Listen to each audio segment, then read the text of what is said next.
Have you recently been promoted into leadership? You were always one of the team. You were probably an overachiever, doing the best at everything that you do.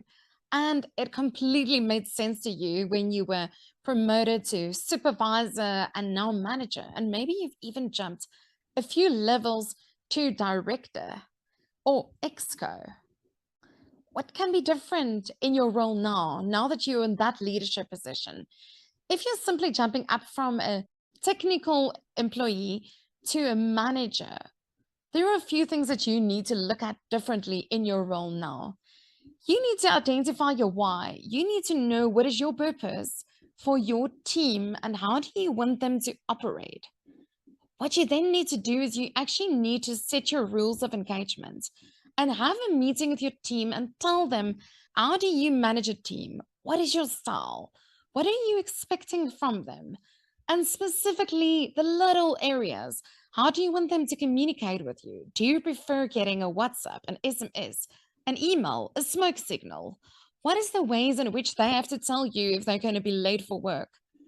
How can you really work well together as a team? Those are just some of the areas that you need to look at if you're a brand new manager. Then you need to look at giving feedback. How often do you have meetings with your team? Do you even ever have one on one meetings?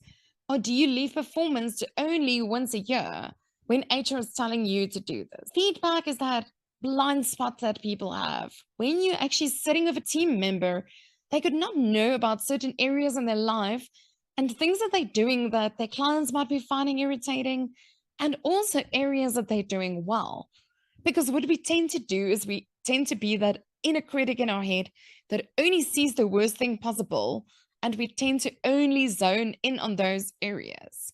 So, what you need to do as a manager is you need to learn to actually catch your teams doing things well, but you also need to identify their blind spots because otherwise they could actually drive into car accidents. So, if you're a brand new manager, some of the main areas to look at is what is your why? What is the purpose of your team?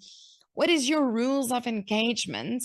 And how can you have more one on one meetings where you can give balanced feedback, good as well as areas of improvement, or as I call it, even better if.